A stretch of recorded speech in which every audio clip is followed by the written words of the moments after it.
This week on the Backtable Podcast. Sí que es verdad que no dejamos de ser genéticamente cosas bastante parecidas, pero no, un adulto y un niño tienen en muchas cosas muy poco, casi nada que ver. Desde las cosas más... Bueno, es lógico pensar que nuestra parte del trabajo, que es en muchas ocasiones trabajar con arterias y venas, el tamaño de sus arterias y sus venas no va a ser el mismo que el nuestro. Y pensar eso es lo primero que te puede venir a la cabeza, pero contar con la elasticidad de la piel que tienen a la hora de pinchar en determinadas localizaciones o su tamaño general, global, hace que todo en ellos sea diferente.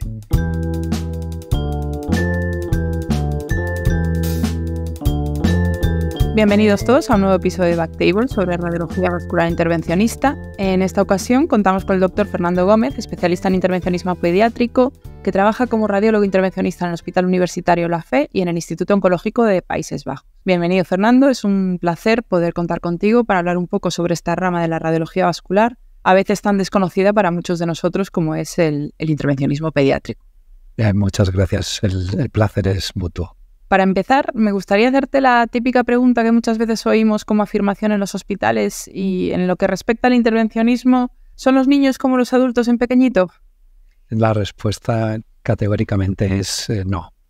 Sí que es verdad que no dejamos de ser genéticamente cosas bastante parecidas, pero no, un adulto y un niño tienen en muchas cosas muy poco, casi nada que ver. Desde las cosas más... Bueno, es lógico pensar que nuestra parte del trabajo, que es en muchas ocasiones trabajar con arterias y venas, el tamaño de sus arterias y sus venas no va a ser el mismo que el nuestro. Y pensar eso es lo primero que te puede venir a la cabeza, pero contar con la elasticidad de la piel que tienen a la hora de pinchar en determinadas localizaciones o su tamaño general, global, hace que todo en ellos sea diferente. Las limitaciones que tenemos a la hora en los neonatitos y los niños más pequeños, muchas veces las limitaciones que podemos tener a la hora de hacer una exploración endovascular están más relacionadas con su volemia y con la capacidad de volumen que son capaces de manejar que con la cantidad de contraste que puede filtrar el riñón. Y bueno, pues hay un montón de cosas que no son poco importantes como esta, que siempre tenemos que tener en cuenta. Para contextualizarlo un poco, en España no hay muchísimos hospitales pediátricos. Muchos de nosotros no realizamos procedimientos intervencionistas en población infantil. Y esto se debe te pregunto, a una ausencia de patología o a que no hay intervencionistas para este grupo de pacientes, o es que en los pacientes pediátricos la patología es menos frecuente. Pues también se debe a todo lo que has mencionado. Y luego hay también una parte que es la falta de centros monográficos. No es falta, sino que tampoco hay tantos centros monográficos pediátricos como en otros países. No hay una regulación académica específica como puede haber en Estados Unidos para poderte dedicar a la pediatría. Y luego sí que es cierto que, pues dado que es muy poco frecuente hacer determinados procedimientos en población infantil, el entrenamiento que tienes que mantener para que tus habilidades manuales y mentales estén siempre al máximo rendimiento para tratar con casos en niños, pues requiera de un entrenamiento con muchas veces hago la broma de el último modelo animal en el que se experimenta antes de llevar un tratamiento al niño es el adulto. Entonces el modelo animal para entrenamiento en el paciente pediátrico solemos ser también los adultos. ¿Se hace de todo en la población infantil o hay territorios que no se tocan? Se hace de todo. es mucho menos frecuente. Algunas cosas son mucho menos frecuentes y otras son bastante más frecuentes. Por ejemplo, las malformaciones vasculares es una patología que vemos con más frecuencia en niños. Y bueno, hay tumores que son también específicos de la infancia. Pero en cuanto a los procedimientos y a técnicamente cómo trabajamos, se hace prácticamente de todo. Cuanto al área de la medicina, los tratamientos paliativos en los niños. Pues eso es un tema complicado, sobre todo desde el punto de vista de cómo gestionarlo emocionalmente con la familia y también con los médicos, los pediatras que están llevando a estos niños. Ten en cuenta que, empezando por lo menos importante, que no es poco, pero bueno, no es tan importante el estrés emocional que genera en la familia cuando muchas veces un niño entra en un hospital infantil o en un servicio de pediatría, digamos, oncológica o de enfermedades especializadas en algún tipo de enfermedad crónica. Pongamos, por ejemplo, la fibrosis quística. Son niños que en el mejor de los casos van a estar desde su más temprana infancia hasta convertirse en adultos, acompañados por un servicio guía de digestivo, de oncología, y en los casos en los que, por desgracia, pues la solución no consigue ser curativa, que es en lo que estaríamos hablando ahora, el propio equipo de médicos, que suele ser un equipo multidisciplinar, tiene que ser capaz de gestionar sus emociones y sus expectativas para darse cuenta de que estamos pasando de la intención curativa a la intención de optimizar su calidad de vida en los últimos meses, y tiene que ser capaz de transmitirlo lo mejor y lo más humanamente posible a la familia de estos niños. Y el tipo de procedimientos que vamos a hacer es pues muy parecido al del adulto, desde las ablaciones, neurolisis que vayan a mejorar el dolor porque haya una lesión que está provocando algún tipo de alteración dentro de la nocicepción y dentro de los receptores nerviosos en la localización en la que está ese tumor primario, esa metástasis, hasta la posibilidad de optar por una cementoplastia, una vertebroplastia, o en el caso de los compañeros de cirugía o en algunos sitios cuando lo hacemos nosotros los radiólogos intervencionistas, cuando utilizamos pues los tornillos y demás sistemas de refuerzo de huesos para controlar determinadas fracturas que puedan ser inestables. Todo eso se hace también en niños y todo eso hay que saber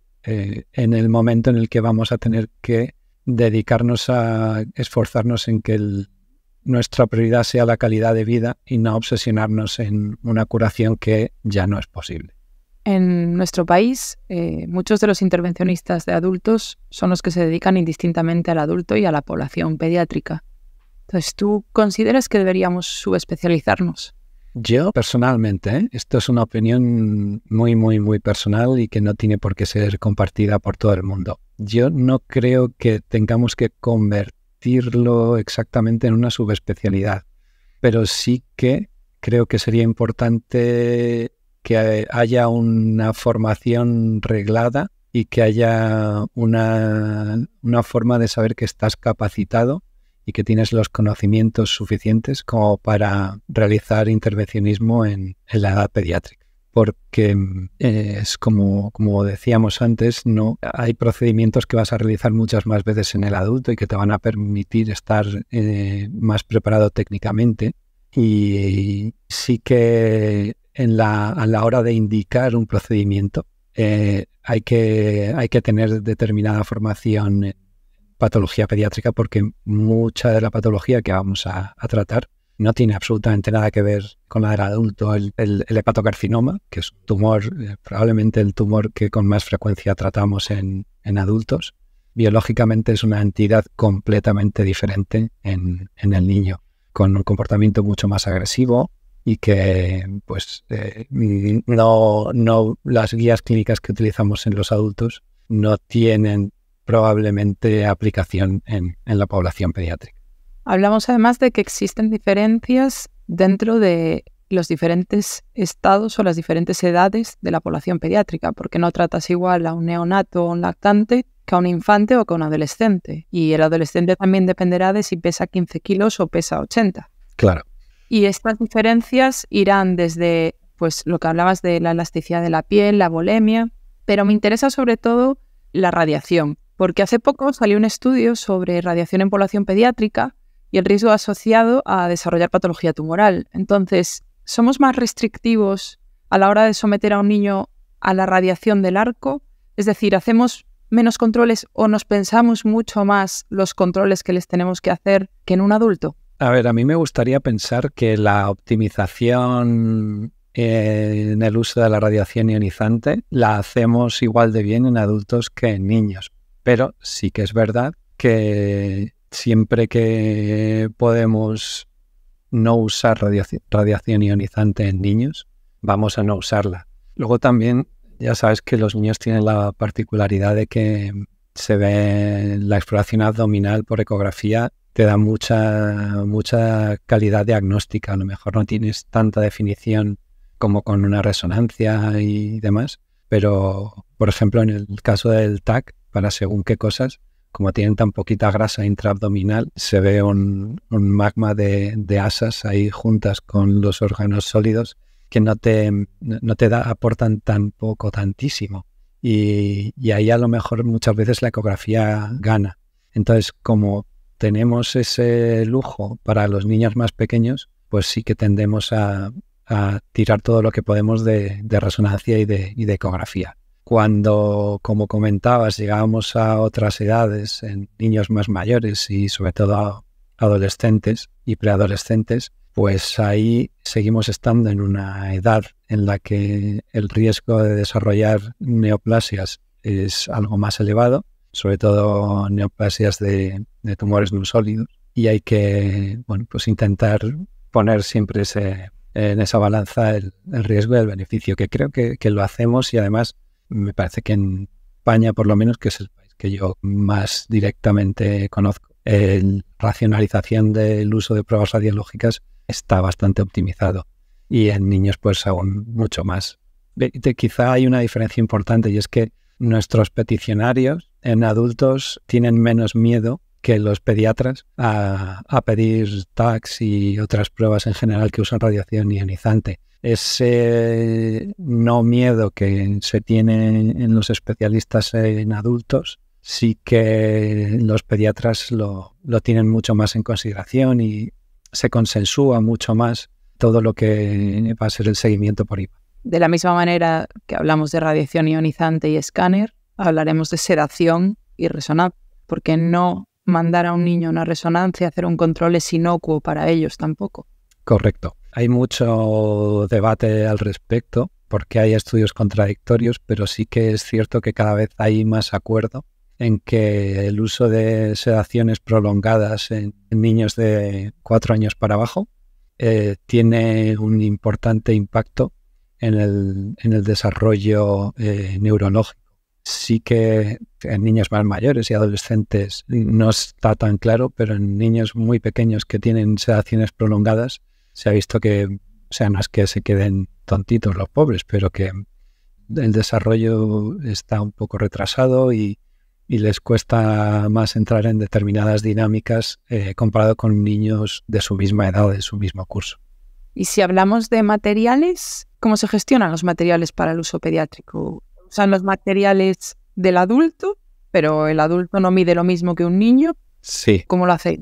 Es muy sencillo, no hay nada para niños. Entonces, como todo se hace fuera de IFU, todo es fuera de indicación según la hoja, salvo que explícitamente ponga que es un dispositivo médico que no se puede usar en niños, tú lo que haces es discutirlo con la familia y explicarles la situación y hacerles un consentimiento informado del procedimiento, pero que además incluya que son conscientes de que el dispositivo que se va a usar en su hija o hijo no ha sido desarrollado para usar en población pediátrica, y que aunque en teoría no debe haber ninguna diferencia en cuanto a cómo va a comportarse, más allá de lo evidente, más allá de que, pues eso, poner un stent en una arteria de 3 milímetros va a hacer que esa arteria, cuando mida 6, tenga determinada estenosis que ya le viene dada por una intervención tuya. Pues eso, mientras tú seas capaz de incluir a la familia en la discusión, que es algo que,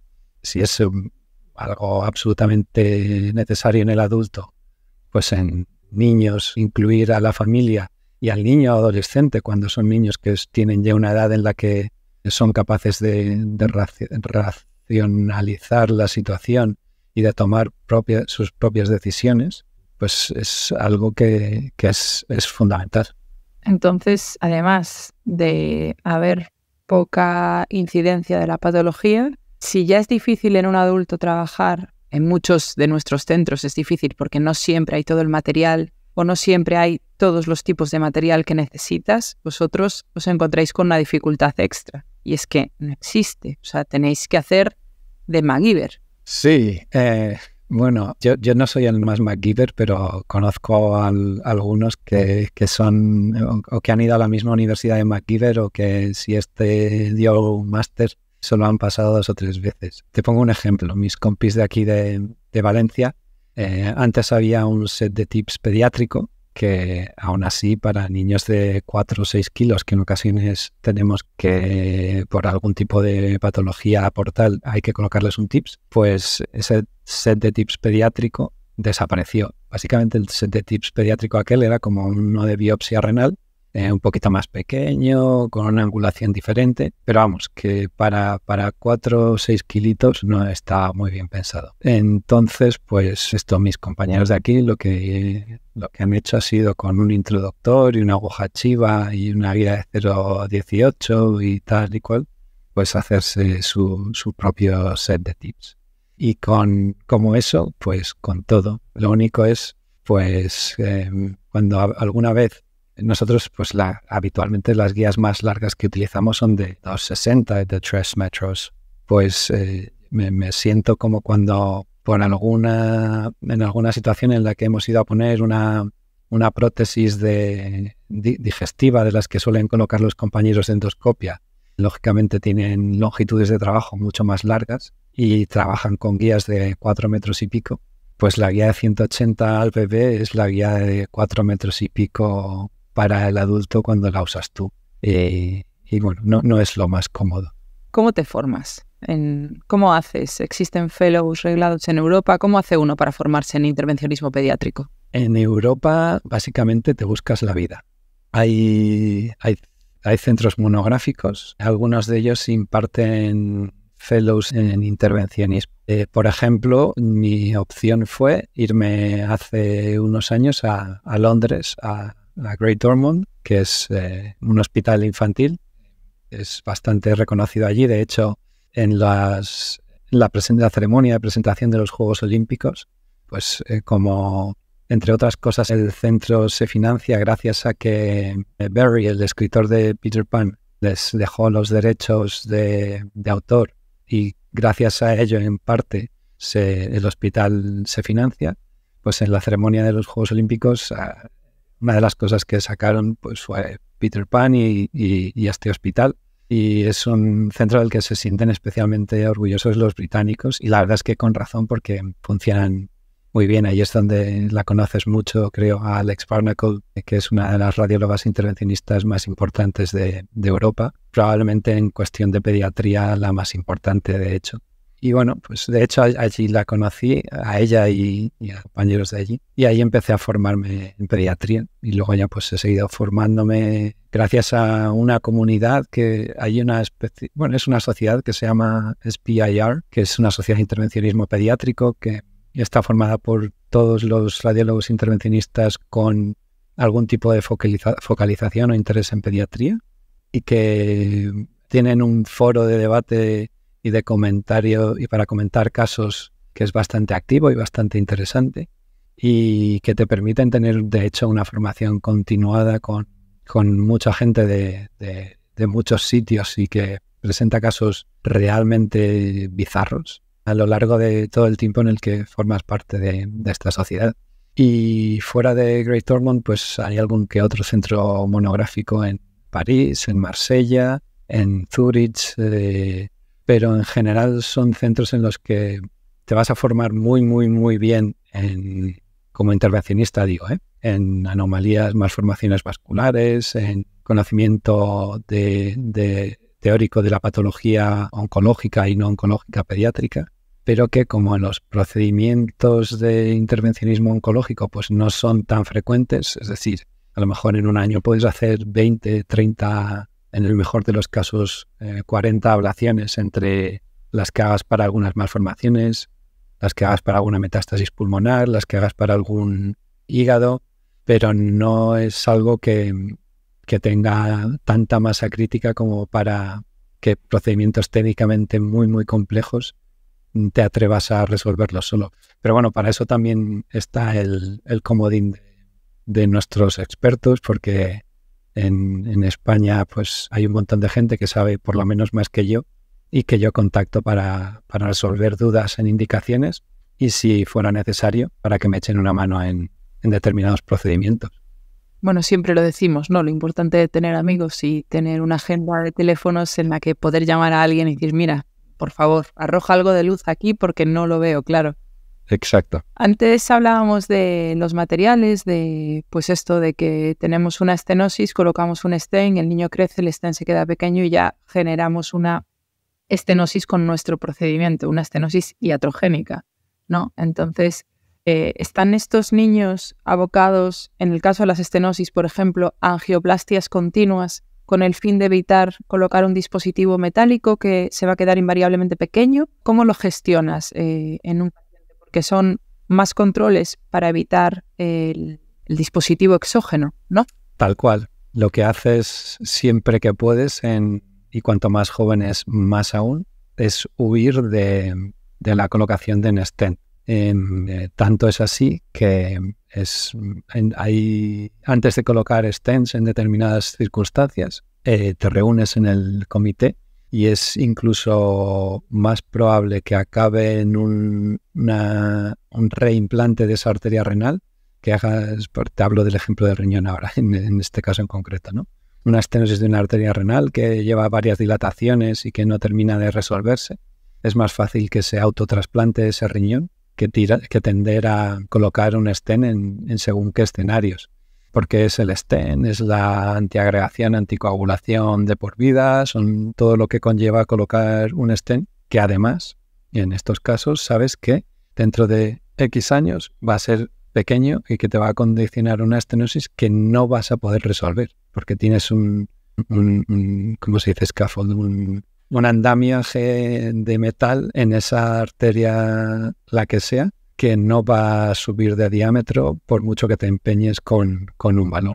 Tratar con niños, y yo creo que esta es una de los hándicaps que tiene la radiología pediátrica muchas veces, parece que nos genera más estrés, que tiene la propia actividad asistencial tiene un componente emocional muy alto. Entonces, ¿qué consideras tú importante en el manejo de estos pacientes, de estas familias? Las expectativas que se le dan.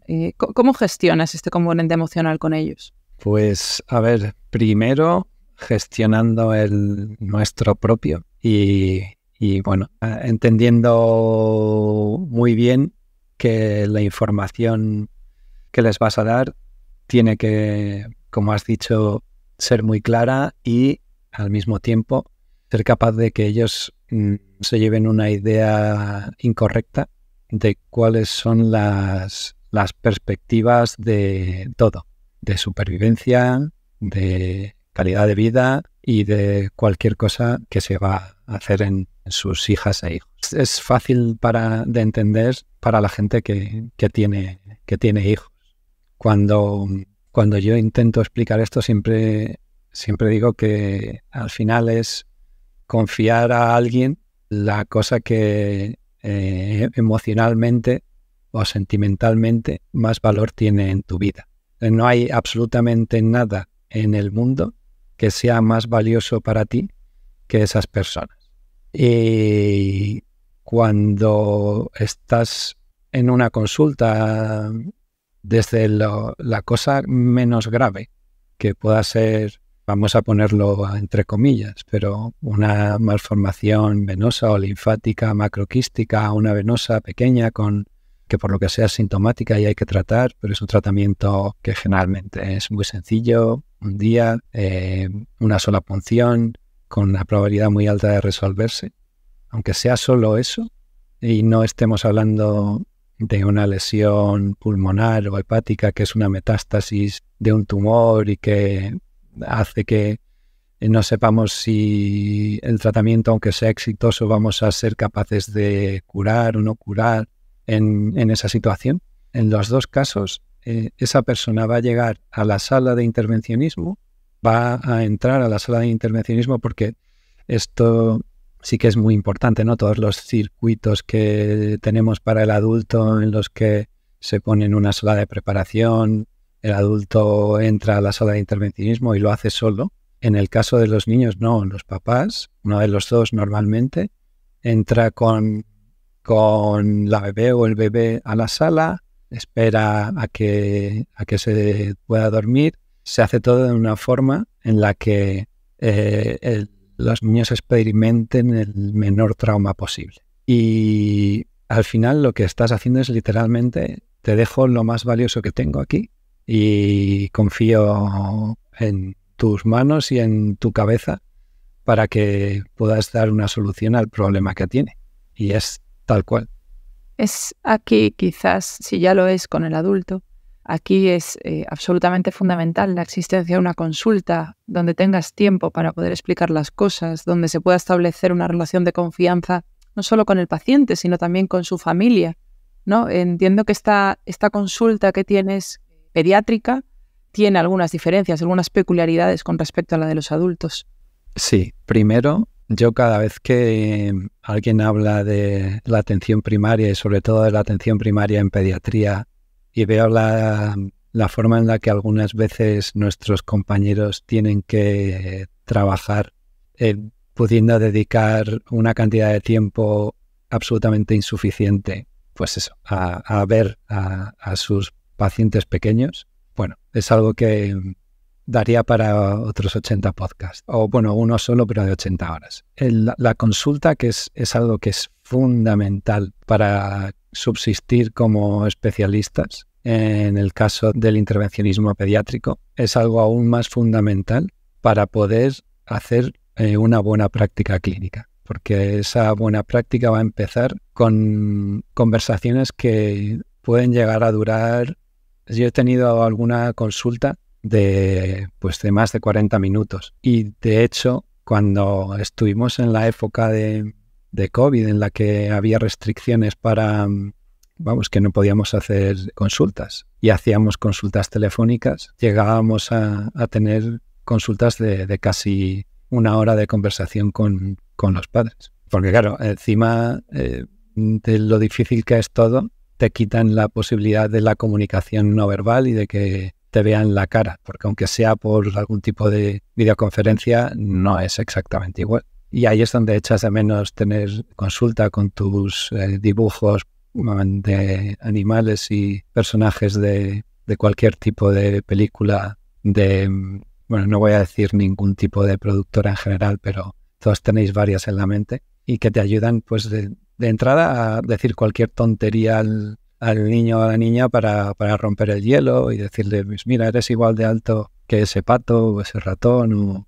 Teníamos en Sant Joan de Déu teníamos una jirafa que era 1 metro y entonces pues siempre que entraban y obviamente los que tenían ya edad de saber lo que era medir algo y demás, pues los medíamos, jugábamos con ellos, todas estas cosas que siempre van bien para empezar y para relajar el ambiente, tanto con el pacientito como con los papás. Y cuando no hay tiempo para explicar nada, ¿qué ejemplos de urgencias tenemos en intervencionismo pediátrico? Pues las urgencias, yo siempre que me acuerdo hay 2 urgencias en pediatría. Una que uno nunca imagina en el adulto, que es la biopsia en oncología. La biopsia,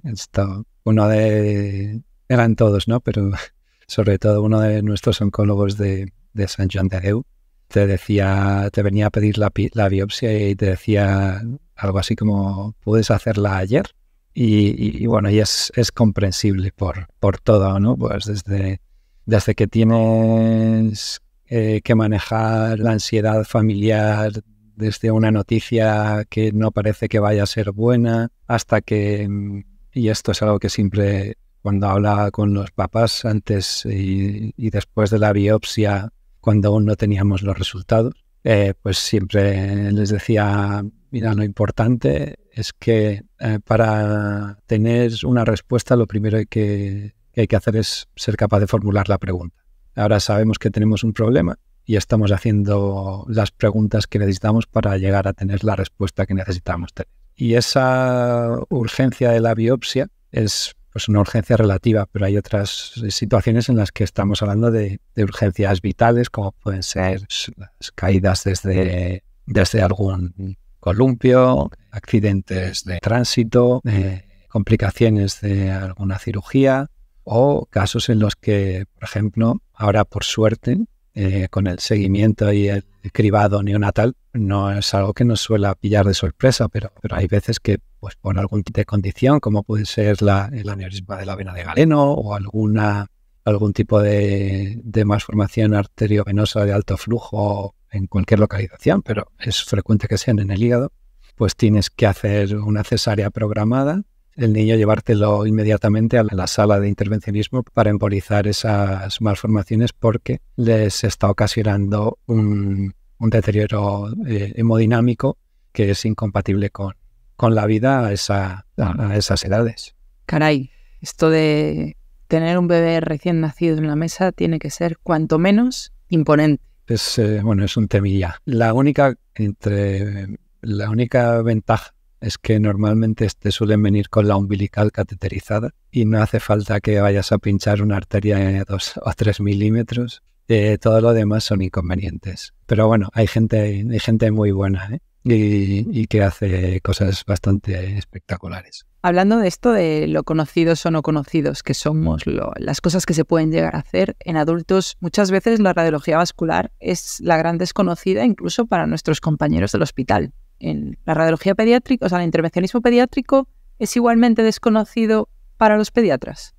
Tenemos una misión de lobby muy importante para darnos a conocer en la comunidad de pediatras y de especialistas que se dedican a la salud del niño. Porque es algo que me ha pasado con mucha frecuencia. Desde que fui a formarme y he ido trabajando en varios hospitales, una de las primeras cosas que he hecho ha sido dar una serie de presentaciones que afortunadamente han ido evolucionando en cantidad de cosas que podemos ofrecer a lo largo de los años en los respectivos servicios de pediatría. Y es algo que, en contra de lo que pasa muchas veces en la radiología intervencionista del adulto, en la que nos encontramos con situaciones en las que básicamente o porque varias especialidades son capaces de hacer un mismo procedimiento o porque hay varias soluciones para un mismo problema, puede haber cierta lucha entre los distintos especialistas. Pero en el niño no es tan así. En el niño creo que hay una conciencia mayor, de que lo que hay que ofrecerle es lo mejor. Y lo mejor a veces pueden ser dos cosas diferentes, pero normalmente suele ser una. Y el problema que nos encontramos como radiólogos intervencionistas y con nuestras técnicas es que o muchas las hacen ya otros especialistas, que eso, bueno, al fin y al cabo, si lo hacen bien, pues ya está. Y hay otras que el problema es que como hay, sobre todo ves que hablo mucho de la oncología, que es a lo que más me dedico, pero como mucho del intervencionismo oncológico que se practica, dado que no son enfermedades frecuentes, tiene que hacerse dentro de comunidades como el COG en Norteamérica o el CIOP en Europa, todo está muy protocolizado. Entonces, llegar a ofrecer cosas que no sean o cirugía o tratamientos sistémicos o en algunos casos radioterapia es difícil de meter, pero no porque haya resistencia a escucharlo, sino porque hay todavía muchos niños que están incluidos en protocolos europeos y que no pueden hacerles determinadas cosas si no quieren sacarlos de esos protocolos. ¿Vosotros en el hospital siempre trabajáis con un comité multidisciplinar o cómo os llegan los pacientes? Sí, el comité multidisciplinar es en toda práctica médica, yo creo que la espina dorsal, y el pediatría no es una excepción. De hecho, si acaso algo aún más relevante, porque hay muchas veces en las que se dan situaciones que son de solución muy difícil. Y para llegar a poder ofrecer algo, cuantas más cabezas y más puntos de vista diferentes haya en ello, pues va a ser más fácil. Sí, yo siempre digo que el futuro es multidisciplinar o no será. Exacto. Va a ser la mejor manera y desde luego es como a mí me gustaría ser atendida si el día de mañana necesito cualquier cosa. Sí, eso es así. Antes hablábamos el intervencionismo pediátrico está quizás más establecido en algunas zonas de Europa y también hay sociedad de intervencionismo pediátrico americana. Sí. Da la sensación de que allí se orienta más a que existan intervencionistas pediátricos y aquí en Europa es un poco diferente. ¿El futuro será contar con unidades de intervencionismo pediátrico o es más práctico tener hospitales de referencia a los que se manden a los niños desde diferentes puntos del país? Exacto. A ver, yo creo, vuelvo a ser simplemente mi opinión, Yo creo que lo que hay que hacer es no, dado que son enfermedades, muchas de ellas poco frecuentes, no diversificar mucho la especialización. Y creo que es interesante que se trabaje en unidades multidisciplinares que hagan o que atiendan a regiones específicas. Porque si no, pues estamos corriendo el riesgo de perder pericia técnica y de no ser todos los resolutivos que deberíamos ser. No te digo que tenga que ser así para todo, pero para determinadas patologías sí que me parece que es muy, muy, muy importante que esto sea así. Y en cuanto a la formación, lo decíamos antes, yo creo que lo más importante es que haya un entrenamiento, que ese entrenamiento sea adecuado y que luego ese entrenamiento se mantenga, porque si te entrenas y luego dejas de practicarlo, no te va a servir. Es que son cosas que parecen tonterías, pero a la hora de hacer determinadas embolizaciones en niños, hasta que no lo ves o nadie te lo explica, no se te ocurre pensar que si tú quieres hacer una embolización arterial en un niño muy pequeño, a lo mejor no hace falta que le pinches una arteria, le puedes pinchar una vena y por el ductus cruzar a la aorta y hacer un procedimiento con un acceso menos agresivo que si no hicieras en la arteria. Y eso pues hasta que es lógico, porque todos hemos estudiado que los niños tienen el ductus, que eso está patente un tiempo, pero si tú no lo has visto o no te lo explican, pues no te paras a pensar en que igual puedes hacerlo por ahí. Y hablando de estos grupos multidisciplinares, a mí siempre me llamó mucho la atención los cirujanos pediátricos, que en este país no hay muchísimos además, porque hay muy pocas plazas MIR, no en todos los hospitales existe MIR, por ejemplo, de cirugía pediátrica, y mi percepción es que esta especialidad cada vez más se orienta a la cirugía mínimamente invasiva, como es lógico, como haríamos todos si fuéramos cirujanos pediátricos. Claro. ¿Cómo es la relación entre el intervencionista pediátrico y el cirujano pediátrico? ¿Nos complementamos o competimos? No, yo creo que nos complementamos y además nos complementamos bien. Hay cosas que el pan y la mantequilla del adulto, que pueden ser, por ejemplo, los portacats y las vías centrales, pues eso es algo que en muy pocos sitios los cirujanos pediátricos han soltado por diversos motivos, pero al fin y al cabo lo importante es que eso se haga bien, y importa menos quien lo haga siempre que se haga bien. Cosas de intervencionismo, pues mucho del intervencionismo urológico también se hace por parte de los cirujanos pediátricos, o en conjunto en una situación ideal. Lo mejor es contar con un radiólogo intervencionista y un cirujano pediátrico que estén haciendo conjuntamente determinados procedimientos, por ejemplo, de endourología. Pero no solo es con radiología intervencionista, con todo el tema endoscópico, pues está menos en manos de las especialidades médicas, que en realidad es solo una, es pediatría, luego hay un montón de subespecializaciones. Pero está toda la endoscopia prácticamente en manos de la cirugía. Yo creo que hay que saber entenderse y saber que cada hospital es un mundo. Cada uno, las cosas se hacen por parte de un servicio u otro. Y como decía antes, lo importante es que se haga bien. Pero sí que hay cosas que, con total seguridad, es muy difícil que, salvo que haya un entrenamiento muy intensivo y demás por parte de los cirujanos pediátricos, siempre van a caer en manos nuestras, porque los tratamientos endovasculares y según qué tratamientos endovasculares uno necesita tener una pericia que no se adquiere en un año. Ni en 2 en algunas ocasiones. No te hablo de colocar un stent, que hay sitios en los que pues los cardiólogos pediátricos pueden colocar stent o plug para cerrar un gran vaso, pero a la hora de utilizar un líquido embolizante o de hacer una embolización con partículas de determinadas cosas, o una revascularización en un miembro o en un ictus, que es muy frecuente, pero también hay ictus pediátrico, ya sea o una embolización de un ictus hemorrágico pediátrico, que también los hay.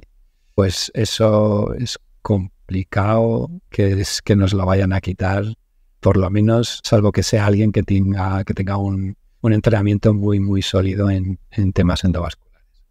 Pues llegados al final, solo quiero agradecerte tu tiempo con nosotros. Es un placer poder aprender y sobre todo compartir sobre intervencionismo pediátrico, que para muchos de nosotros es, o al menos era hasta después de este podcast, el gran desconocido.